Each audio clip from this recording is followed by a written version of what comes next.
Beetroot లడ్డూలు హెల్త్కి health, టేస్ట్కి టేస్ట్. బీట్రూట్ లడ్డూకు కావలసిన పదార్థాలు: బీట్రూట్, బెల్లం, నెయ్యి. బీట్రూట్ తురిమి పెట్టుకోవాలి, బెల్లం కూడా తురిమి పెట్టుకోవాలి, నెయ్యి రెడీగా పెట్టుకోవాలి.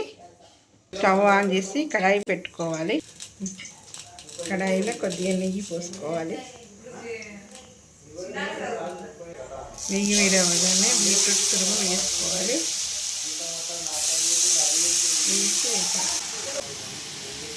పచ్చివారం వేంత వరకు ఇట్లా వేపుకోవాలి. నేతిలో మగ్గిన తర్వాత బెల్లం వేసుకోవాలి. తురిమి పెట్టుకున్న బెల్లం వేయాలి. సరిపోయినంత తీర్థ కావాలంటే అంత వేసుకోండి.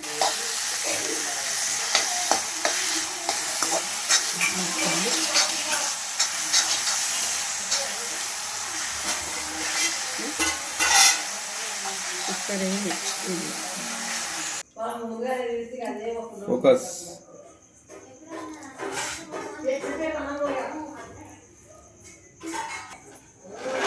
ఒకటి తర్వాత ఒకటి ఇట్లా లడ్డూలు కట్టుకొని పెట్టుకోవాలి. లడ్డూలు రెడీ అయినాయి. ఇవి హెల్త్కి హెల్త్, టేస్ట్కి టేస్ట్. చాలా బాగుంటాయి. ఎలా ఉంది మహేష్?